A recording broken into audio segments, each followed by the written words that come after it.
In this morning's Business Insight, we're really fortunate to be joined by Candace McGraw, Chief Executive Officer for the airport. She is with Business Courier senior reporter Dan Monk to talk about this issue and others facing our airport today. Dan and Candace. Thank you, Brian, and thanks, Candace, for joining us. Oh, thanks for having me. This morning's Business Courier has a story about whether or not it will be possible to get a low-cost carrier and whether private sector subsidies are going to be required to make that happen. Can we get a low-cost carrier, and will it require subsidy? No, great questions, and it was a great article, by the way. Definitely we can get a low-cost carrier here at CVG. The matter is of timing. So the issue with incentives and whether a business community has to step up and contribute towards drawing a low-cost carrier in is a matter of timing. Incentives alone don't make a good case. We would never want to even think about them on routes that wouldn't be sustainable in the long run.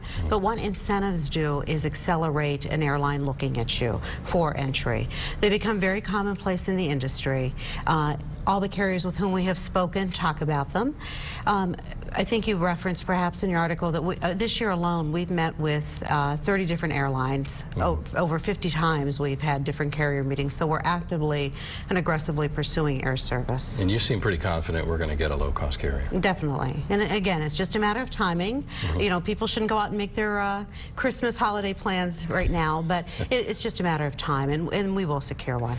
Now, the airport's in the middle of a master planning process. What should business leaders know about that process? So a master planning process is looking at your facility needs now out for a certain period of time. Our planning horizon on this master plan is through 2035.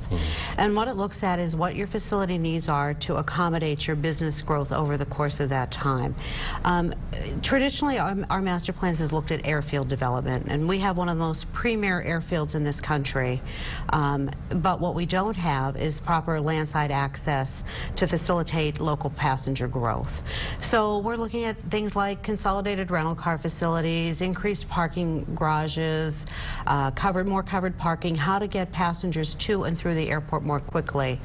Why it's important for business customers is that we recognize their time is money, and we want to get passengers to the airport and out to their destinations as quickly as we can.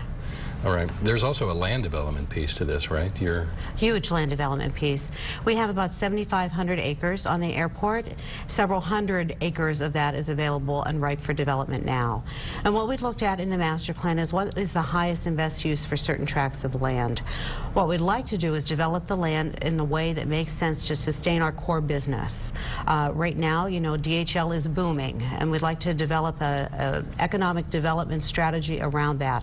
How do you bring in customers and suppliers that are going to accelerate their business, enhance their business, let DHL grow, and impact our bottom line positively as well.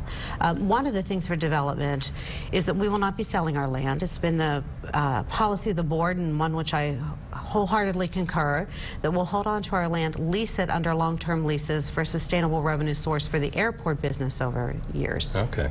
Now, you mentioned DHL, and the cargo business is booming at CVG, while the passenger side has shrunk over the last 5 or 6 years. We went from 600 daily flights down to, I think it's 186 now, right? Right. We have about 180 daily flights on average, to about 50 nonstop destinations. We still serve 37 of our top 40 business destinations. So we have a very healthy level of air service for an airport our size in this region. That doesn't mean we don't want to grow it. Doesn't mean we aren't aggressively courting carriers.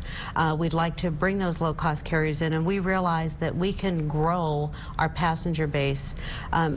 We did what's called a leakage study a few months ago, and we realized we lose about 2,000 passengers a day to other airports in our region. We'd like to bring those back. But what is sustaining us right now is this cargo growth. Last year alone, DHL grew 30%. We were the second fastest growing cargo airport in this country. So it's a phenomenal business. And jobs, I mean, that's jobs, the bottom line huge. there, right? So in the last 2 years alone, DHL has invested $105 million in their infrastructure and has hired 700 new employees. So it's a tremendous growth story. You've been to the airport for 3 years It'll now. be 3 years. You still glad you took the job? I love my job. I think I have the best job in the region. Great. Candace, thanks for being with us this morning. Thank you for having me. Brian? Thank you, Dan and Candace. If you want to hear more from Candace McGraw, she'll be the featured speaker at our Biz Women Breakfast and Showcase coming up November 16th. For more information and registration, please visit our website.